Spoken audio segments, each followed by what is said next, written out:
Yes, guys, welcome back to another video. Me and Lee are going to talk through the weekend's Premier League fixtures and then finish up on the absolute fraud, which is Gareth Southgate, and speak a little bit about him, man. But guys, make sure you drop a like on this video. Make sure you subscribe to this channel. I'm a second channel which launched last week, More LB. I'll link that in the description. And of course, make sure you subscribe to Lee Gunner. What you on now, bro? So you said you're at nearly 90k now. Yeah, it's getting there. That is heavy, man. Yeah, just over 80k. Sorry, 89k, 89,010. So yeah, it's getting there, man. It's getting there. Make sure you go and subscribe to Lee if you're not already done so, man. But listen, let's speak on City. Obviously, mad game of the season by far, 4-4. I don't know if you've seen this. It was Pep Guardiola's first ever 4-4 in management, which is a bit of a madness. I said this morning that I'm not happy with the point, but I'd take the point because of how bad defensively we were. Do you think? Would you agree with that, or do you think that I should be disappointed with the point? Like, what's your views on the game and sort of the result, man? It's hard if you're a City fan to be disappointed with anything, really, isn't it? Your club's just elite from top to bottom. So, like, his results happen. Like, not often, but you will get draws, is what I'm saying. You will drop points over the course of a season. You're never going to win all 38 games. Let's be real with it. But watching the game, I was just sitting there shocked at how poor you were defensively. And it was weird because I think you had the best defence going into that game. Yeah, then you just went from 8 goals conceded to 12, just like that. And it's like, all of a sudden, you now like conceded less than, more than Arsenal. Yeah, more than some other teams in the league. I think Liverpool have conceded less than you this season now. And it's like, when you're looking at Liverpool's defence and you're thinking, well, that's a weak spot for Liverpool. But then you lot go and concede 4 against Chelsea. And I'm like, 4 against Chelsea? That's wild. Like, but again, for me, it's a freak result. Yeah, like Pep apparently had a bit of a dig at Vardiel in training this week. I see that popping out in the media. Vardiel played shocking, by the way. I thought Rodri was shocking. Got nutmegged 3 times in the game. And the whole back line, really. Like the goalkeeper, for me, he was all right. I thought he'd done all right, the keeper. But Kyle Walker was getting the run around at times. You know, Diaz, he was absolutely awful, man. Yeah, like he was awful. Yeah, and it was like just compose yourselves, just chill. It was the game was so end to end, and it was something that reminded me of what Pep said before, like when you're in the Champions League and it was end to end football. Right? You have to slow it down, and that's how you get through. But there was no one to get on that ball yesterday, and normally it's Rodri. Yeah, that get the ball. Yeah, and it would just slow it down, keep the ball ticking. You'll have Grealish dragging you up the pitch, winning free kicks like he did when he come on. But the way you were giving the ball away yesterday, I was shocked. Yeah, fair play to Chelsea. I thought Chelsea should have won the game. Yeah, I don't think the penalty for Haaland was a penalty. I thought that was extremely soft. I can see why it was given. But at the same time, Haaland's about 6'4" and Cucurella's about 5'4". The way he touched him, man. And it was half a dozen each, wasn't it? 6-1 half, and he had his arm on him. He had his arm. And he just touched him. I think for me on that one, it's what's won him the penalty there is the movement, because Cucurella, they're both holding each other, so they're both kind of fouling each other. But then Haaland lets go and then makes the run, and Cucurella doesn't. I mean, Cucurella then gets roasted because he's kind of screwed anyway, I suppose. Because if he lets him go, then Haaland's got a free run at the ball. But it's the movement that Haaland, because obviously it's in terms of the actual contact, yeah, it's obviously soft. But what wins him the pen really is the movement. Well, what's mad about the defenses? I mean, you speak about obviously Gvardiol not being great, Diaz being shocking, Walker being given a run around. Our best defender yesterday was Akanji, who cost us 15 million quid from Dortmund. And what's mad about Akanji, right, is we signed him for 15 million quid. And I remember when we signed him and I was doing a stream speaking about him, and we had all these Dortmund fans coming in the chat saying, "This guy is terrible. He's terrible." Since he's come in, he's been a solid defender. People go on about the Diaz's of this world, the Salibas, you know what I mean, the big names. When you're winning titles, and obviously you'll know this from when 20 years ago, it's not always the big names. It's the players that can come in and just do a job when other players are injured or other players are suspended. So, for example, when Rodri got suspended a couple of weeks ago, our midfield just crumbled. That's one area of our team that's weak. One area of our team that isn't weak is our defence, because if Akanji comes in, he was probably the one that went right. But you look at Walker, yeah? I always say about Walker would rather play against Mbappe than Sterling, because Mbappe is more of a strong, fast speed guy. Yeah, I mean, he doesn't have Whereas Sterling's like low center of gravity, he twists and he turns. And one thing that Kyle Walker doesn't have is that agility. So that's why when Walker plays against Mbappe, he usually comes out quite well. When he plays against Rashford, he does all right as well, because Rashford's in that same sort of style. But yeah, it was defensively was all over the show, and I think that's probably one of the reasons that I'm not trying to not overreact. Like I said, I'm not disappointed. I'm gutted that we didn't win, because anyone saying anything else is just lying to themselves. If you're in the 92nd minute of the game and you're winning, and then you don't win, you're obviously going to be gutted. But on the flip side, I've got to accept what you're saying. That defensively was shocking. I mean, some City fans are saying that was the worst defensive performance since we played Leicester in 2020, which is probably accurate, to be fair. So if it happens again, then obviously, like you're thinking to yourself, what's going on with this defense? I'm going to put it down as a one-off. We're now hearing these rumors, or not rumors, I guess they are true, about Diaz's girlfriend getting the car jacked. That's probably going to have played a part in Diaz as well. You know what I mean?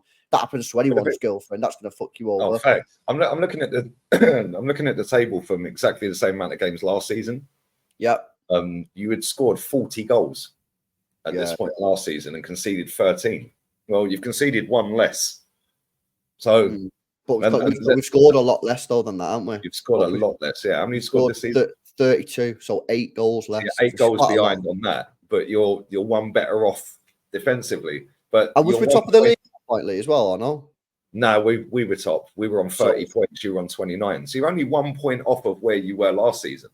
Yeah, and we're 3 points behind off of where we were this time last season. So, yes, it's been a bit of a weird season so far. Like Tottenham have got 3 points less than where they were last season, but they all think they're in a title race this season for some reason.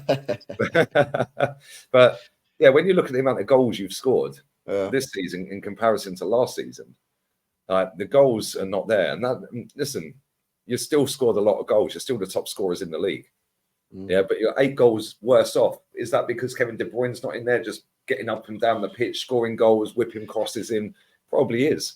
Yeah. That midfield's not been amazing this season. It doesn't matter what pairings you've had in midfield. No. It's not looked amazing, but you're getting through games and you've got enough quality players in the squad.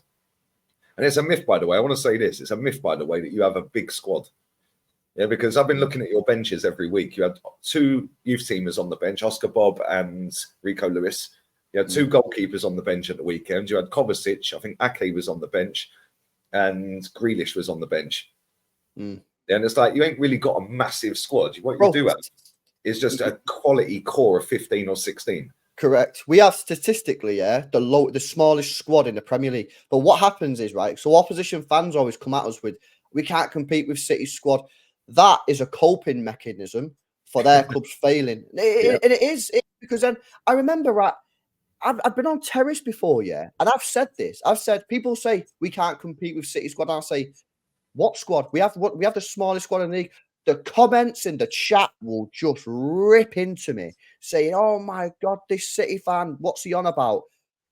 Because they don't want to accept that actually it's their own club's failings, for where City is. To blame City. Then they bang on about the charges. Then they bang on about Pep's the best manager, so we can't compete. FFP, and it's, oh my God, they've got the best striker. We can't compete. How about demand more from your own clubs, man, instead of crying all the time?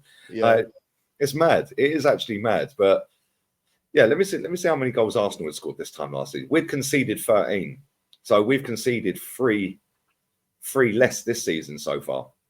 We'd scored 29, and so far we have scored 26. So our goal difference is exactly the same, but 3 less. That's 3 less either way. You know what I'd say as well? You mentioned our midfield, right? And this is probably, where we've downgraded, because you got to think, what was our midfield last year, right? Well, towards the end, when we were cooking everyone, it was John Stones, Rodri, Gundogan, and Kevin De Bruyne. John Stones has hardly been fit this season, and actually, when he's been fit, we've probably been the best we've had as a team. Rodri's been suspended for a couple of games, which we lost the few games that he was out. Kevin De Bruyne's played for 20 minutes in opening day of the season, and Gundogan's been replaced with Kovacic. So our midfield has massively downgraded so far this season. So whilst that's disappointing, and obviously I want us to rectify that either in January or the summer, obviously there's more rumours saying that City really want that Paqueta guy from West Ham in January. I don't know if we're going to get him because I don't think West Ham would sell unless we put big cash. But we have massively downgraded. So then I say to myself, having said all that about the downgraded, we're still top of the league. That gives me massive confidence because something that I said earlier on in the season, when Kevin De Bruyne got injured in match day 1 against Burnley, right? He got injured after 20 minutes, which was a joke in itself because we rushed him back. And everyone's saying, "Oh, City going to struggle massively." The one thing that a lot of the fans didn't realise is, I've said this all along. I've been consistent. I don't need my football club to be top of the table in August, September, October, November, even December. Now, is it nice to be top of the league? Yeah, obviously, right? It's nice to be top of the league. You would rather be top of the league than not. What it was for me is I just need my club to be within 6 points, maximum really, 6 points of whoever's first by the time Kevin De Bruyne comes back end of December, January. Why? Because then I back my team to go on and win it. Do you know what I mean? So nothing's won in October. The Champions League group stages, for any decent team in England, the group stages really are a formality, right? Even if you come second, right? Not ideal, but so long as you get your name in the hat in the last 16, that's all that really matters. You want to top the group. And for Arsenal, for City, well, they're the only two really this season who should be topping the group. It's a formality. The FA Cup doesn't start till January, and the Carabao Cup, I've told you this before, Lee, I think Pep don't really care about it. Plus, we've got the Club World Cup in December, so it was basically impossible for us to win it anyway. And I think this is where it's gone sort of unnoticed with a lot of fans, is that actually people keep telling me that City don't look as good as last year, and I'd agree with that to a certain degree because our midfield's dropped off. But we're top of the league. I'm in a better position now at the top of the league than that I even wanted to be. Because all I was saying at the end of August, all I was saying is just be within 6 points of whoever's top by the time Kevin De Bruyne gets back end of December, and I'm fine. And we're top of the league, and we're cruising in the Champions League. You know what I mean? Yeah, it's mad. But like you said, fans will always look for something to try and give them a boost. Like, oh, Man City are not what they used to be. We've bridged the gap. We've bridged the gap. That's all I keep hearing out of Arsenal fans. We've bridged the gap. We've got a great bench. Let me tell you Arsenal's bench for the game at the weekend. Yeah, because, again, it was just embarrassing for me. Listen, we got the win. We should have got the win, and we did. Yeah, we should be beating Burnley, the bottom of the league. Yeah, but the bench in the Arsenal game, here we go. Listen to this. Right, so Eddie was on the bench. Kivior, Vieira, Reece Nelson, El Neni, a lad called Ibrahim I've never heard of, a lad called Junior, and a lad called Walters, and Aaron Ramsdale. I mean, it's not exactly ripping up trees, that. Yeah, so and I know we've got a few injured players, of course we have, but everyone gets injuries, mate. Yeah, and it's like, I mean, look at that. I mean, come on. Yeah, Reece. What did Vieira? I've not seen the game. What did Vieira get sent off for? Stamped on someone. Well, went in like that, studs up, missed the ball, clattered him straight on the knee. Straight red card. He's only been on the pitch for about 10 minutes, 15 minutes, something like that. But he played all right when he came on as well. Yeah, he actually subbed the German giraffe off for a change and pulled Vieira and up the tempo a little bit. But yeah, people keep banging on about Man City have got a massive squad. We've bridged the gap though because our squad's got better. No, it ain't.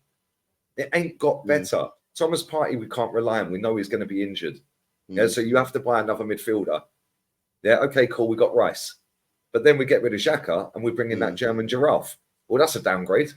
No, I don't rate Xhaka like that, but that's a massive drop off. I know you don't, but last year, Xhaka was a big part of your team. Won 14 goals and assists combined in the Premier League and letting him go. And the thing is with Xhaka, I know he was a bit of a knob at times, you know what I mean? He was a bit hot-headed or whatever. But ultimately, a guy who gets 14 goals and assists from a centre mid position, you know, you've got to really be asking the question because Declan Rice won't get 14 goals and assists combined this year, in my view. Nope. Yeah, you know I mean, so you're already down on there. Havertz, I mean, I said at the time when this guy signed, I think Arteta, and I know we keep repeating myself, we say this all the time, but I just think Arteta almost signed his own P45 with the signing of Havertz because I just don't I mean, you could have got Maddison. You could have got Maddison and Kovacic. You know, I mean, I'm not saying Kovacic is a great player, but I'm sorry, in terms of you're talking about squad depth, more bodies in there that are decent Premier League players. And I'd argue both of them are better than that Havertz. You know what I mean? For the same you're price. Better than him. I don't know about that. All he does is hide behind the referee and walk into positions where you can't pass him the ball behind players. Yeah. Yeah, or hiding between two players and that. The amount of times he's sheeping the referee in a game is embarrassing, mate. Yeah, everyone keeps telling me, "Oh, watch what he does off the ball." So I'm on 29 watch every single game. Yeah, and I sit there and I go, "Look, there he is. He's hiding again. Look, watch him. Just watch him." Yeah. Oh, there he goes. Now he's jogging over there. He runs away from the ball, so he can't pass it to him because the ball's now over there. Yeah, rubbish. Defensively, I still don't think we're solid. If we have injuries with the back line we have, we're solid. But without Saliba or Gabriel in that defense, then what? Yeah, we ain't rectified that. Kivior's not great. Yeah, Tomiyasu, he's done all right this season, but I don't really I've heard on a few like reviews, like big up Tom. I know he's not like maybe the best technically player, but whenever I listen to your reviews or do a Lee Reacts, you're always sort of saying he's been good. He's been very good. He's been a 7 out of 10 consistent every game he's played. Yeah, Ben White's not as good as he was last season. Yeah, what's happened to him? I've been watching him, man. Has he lost the plot or something? Mate, I think he's got in his own. I think he thinks he's better than he is, you know. I think he thinks he's better than he is. I remember... he's loving life. He's probably on his way to Ocean Beach as we speak, mate. He ain't been picked for England, has he? Oh, yeah. He's had a bust up there. You know what? I remember listening to Paul Merson on Gillette Soccer Saturday once. I don't know, he usually spouts a lot of nonsense, but he does often say once or twice some decent stuff. I remember him saying, I can't remember if he was playing for a team or managing a team. And anyway, this team went on like a mint run. And then he said that he started to notice the players started to not get arrogant, but almost just starting to expect victories, and therefore level of performance in training and on the pitch sort of just dropped. And what he was trying to say is when you're a good team, you have to keep reminding yourself that victories are still very hard to come by in this league, even if you're a mint team, because you got to keep putting the work in. And if at any point you think that you're better than you are, then it can end. But yeah, listen, it's about you got the win in the end, I suppose, which is the main thing. Listen, I want to speak on, because I want to come to Arteta, but before we do, I want to speak on Liverpool, bro, because listen, at the start of the season, a lot of Arsenal fans didn't like me because they kept on asking me, and I accept that. I've flip-flopped on this, you know what I mean? I've flip-flopped on this. But I kept on getting asked by Arsenal fans, LB, who do you think City's main title contender? I think it's like this coping thing because they want me to say Arsenal. And at the start of the season, I kept on saying, I think it's going to be Liverpool because I think their attack is just phenomenal. Salah, absolutely incredible. I mean, what a player Salah is. Núñez is hit and miss, but if he can dial himself in, he can be a good player. Of course, they've got Diaz, they've got Gakpo, and even that Jota's a tidy little player as well. Are they going a little bit unnoticed? Because everyone's speaking about City, everyone's speaking about Arsenal. Obviously, the media love Ange Postecoglou. I feel like Liverpool just sort of snuck into second place here, bro. And let's be fair, they were robbed against Tottenham. Yeah, very true. So they genuinely could have been top, because if let's say they got a point out of that, they'd be joint top. Yeah, if they'd won the game, they would be top. Yeah, they'd have 3 points more. They'd be 2 points clear and 3 points clear of us. They'd be 2 ahead of you. So yeah, defensively, I've said the same. I don't think they're that great defensively, but again, they've only conceded 10 goals. Yeah, and I watched them against Brentford yesterday. That game was so boring. Like, I've watched Liverpool a couple of times this season, and they have been boring, man. But I think we've been boring. Yeah, at times you've been boring. It's like maybe that's the way this season. Just be boring and try and stink wins. Yeah, and then when you get 1 goal up, you can kill the game off at 2-0 and then just stink it. Yeah, because last season and previous seasons, Arsenal, Man City, Liverpool, they'd all go and smash teams. Yeah, this season, nobody's really smashed anyone. Like, nobody's really going and pumping 5, 6, 7 goals past anyone, really, are they? Like, on a consistent basis, whereas all 3 of our teams can do that. Yeah. But I don't know, man. Liverpool, listen, Klopp's a great manager, man, and they have got a lot of attacking options. Gakpo, Jota, Diaz, Salah, Núñez. That's a lot of attacking options. Bro, Salah's the one for me in there. You know what I mean? Because he's absolutely. I mean, he's already got 16 goal involvements in 17 matches. I mean, he's just a fantastic player. If he was to get injured, I think they'd have trouble, because as good as the rest of the players are, you know, he's carrying them. I mean, if you look, Brentford scored 2 out of the 3 goals. Everton scored 2 out of the 2 goals. Brighton scored both of the goals in that game. You know, he's a fantastic player. And if he was to get injured, then I think they probably would end up dropping a few points. But I think they're going to be right up there until the top. You know what's mad about this, right? And this is where I'm going to get really frustrated with Liverpool fans. If City win the league and they say anything about City or FFP or whatever, I'm now hearing apparently rumours going around that Liverpool are not going to sign anyone in January. If that is truly, if any Liverpool fan comes into my chat at the end of the season, if City win the league and says anything about my club like FFP this or we got robbed against Spurs or whatever, I'm going to flip, mate. Because just like you guys last year, yeah, they have an opportunity to go into the transfer market, go drop 150 on a couple players or whatever, and basically go and do it. And we all know they've got the cash because they bid 115 or whatever it was for Caicedo, and then I think they ended up spending 30 on that Gravenberch. Gravenberch. Yeah. And, so we know they've got cash. We know they've got at least like 50, 60 million quid lying around. So if they don't spend the money, then their fans have no one else to look at other than the board and maybe the manager. Maybe the manager don't want to spend it. All the talk that last week was that we because Thomas Partey is going to be ruled out until the new year and Jesus is out until the new year, we're diverting our attention away from a striker to go and get a midfielder, and we're looking at Douglas Luiz. So it's either one or the other kind of thing, and we ain't got much money because of FFP and this and that. And it's like they're already trying to tee us up for, oh well, we nearly won the league again. And it's so jarring, Lewis, because when you look at some of the fees we've spent on players, 65 million on that German giraffe, 35 million on Vieira, they're 35 million on Zinchenko. And fair enough. He's not a bad player in midfield. He played really well at the weekend, but again, he was in midfield most of it. Defensively, he's awful. But there's 135. Kivior was 25. That's now 160. I would have rather go and get 2 quality players rather than 4 all right or average players. They're going by 2 proper ones. No, I agree. You know, Arteta, right? I know obviously you want him gone, right? But if they don't sack him, do you think that they need to get a sporting director at the club? Because he's making some of these signings, and some of the signings, in my opinion, are just stupid. Like Havertz, dumb signing.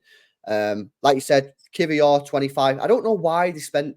It was one of them where it was like, we need a centre back, but we can't really get anyone decent, so we'll just get Kivior in because he's a body. Well, you don't spend 25 million pounds if you want a body. You're going to do that, go and get one for 6.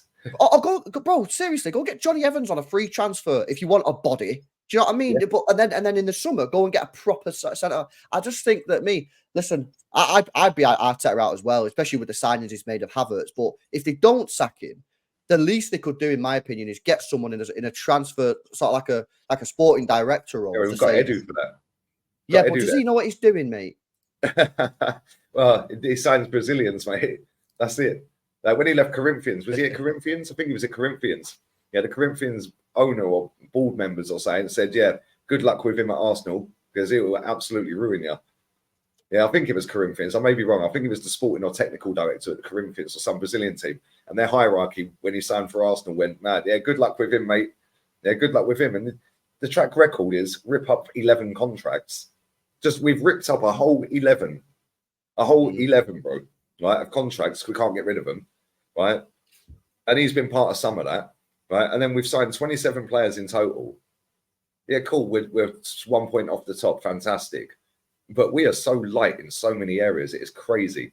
Yeah, and it's going to come to haunt us this season. You can't play reserve team players in the Champions League. Yeah, so we've had to play our first teamers. I said we'd get injuries this season. All of a sudden, we've got 4 players out injured. Jesus is out till New Year. Partey's out till New Year. Timber's out until New Year. That was unlucky. That was his first game, 20 minutes in. Yeah. And I think that was a good signing, as well. I think the price was pretty decent as well. Yeah. But Ben White's now out injured. Smith Rowe, you can't rely on. We should have cashed in on him. Yeah, well, I've said to you many times, I'm a bit gutted about Smith Rowe from an England point of view because I think he's a top player, and what's happened in the last 2 years is a very, very sad situation. But I've told you as well. Warm downs after the game. Yeah, I don't know what's going on there. I don't know what's going on, but I've told you before.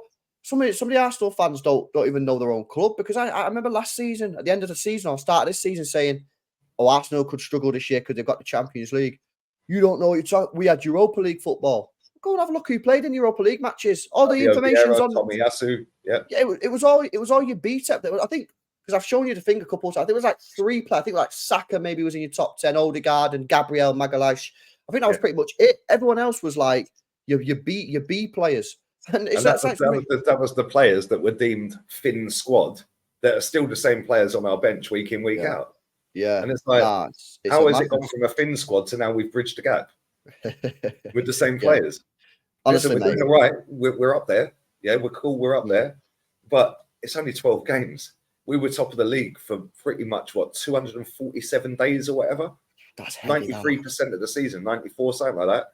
Yeah, and we didn't win it. So I'm not getting burned again, because after we beat Man United 3-2, the Emirates in stoppage time, I got giddy, man. I was like, that's it. We're going to win it.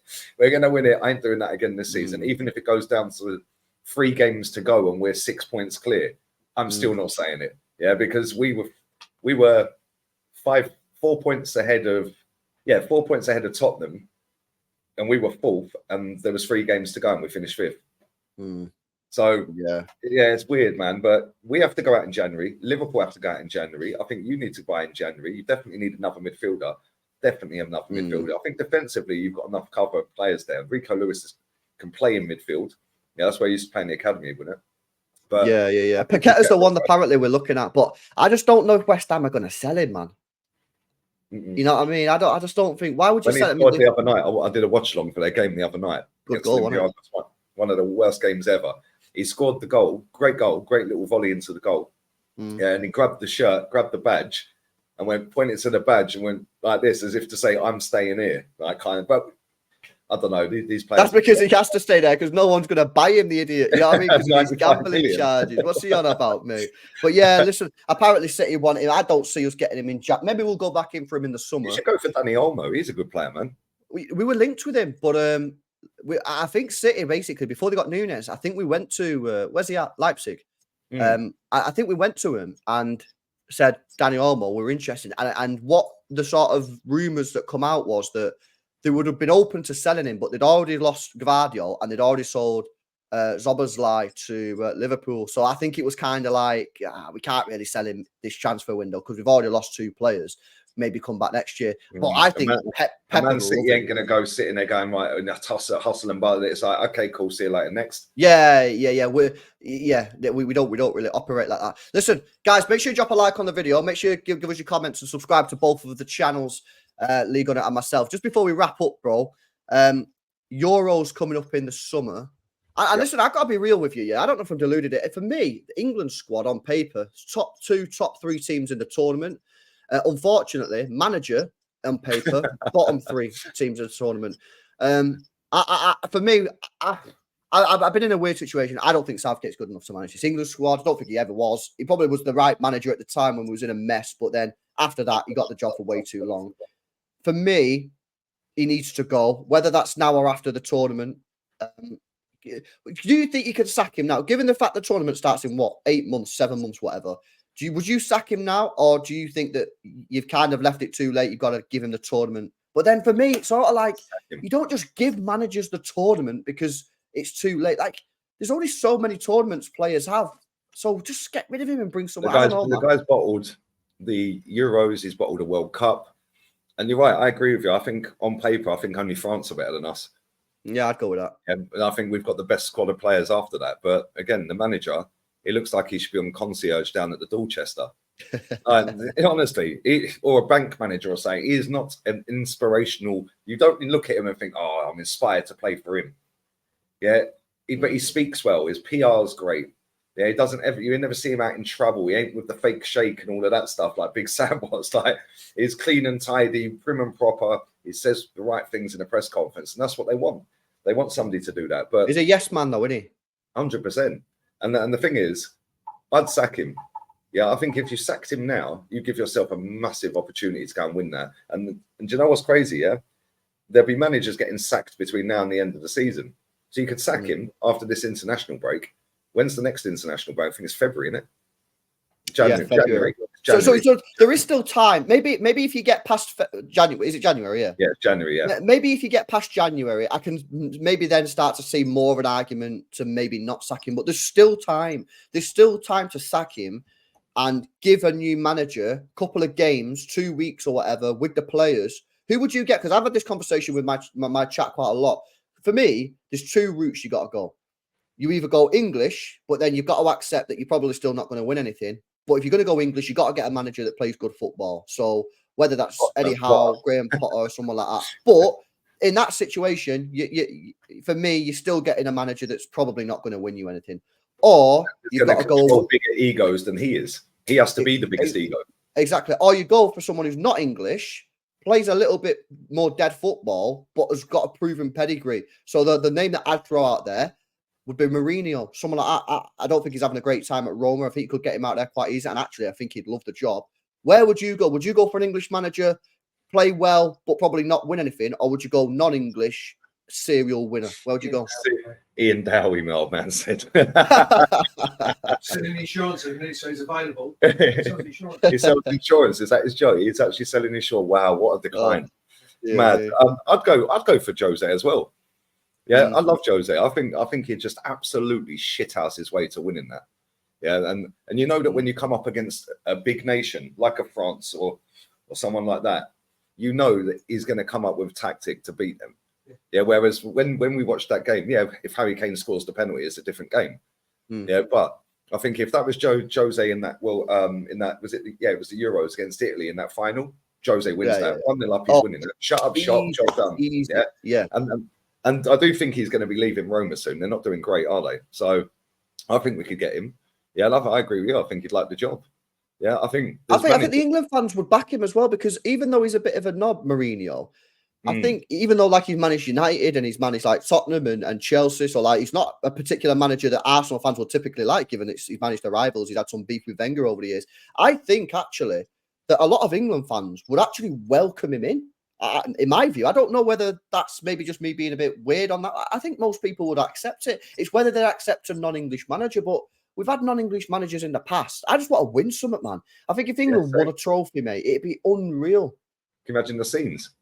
It'd be unbelievable, wouldn't it? Mate, I've been like, well, I've been to England games, and the atmosphere is dead at these games. I went to England, Italy a few years back. Atmosphere is dead. It's absolutely, and that was a qualifier.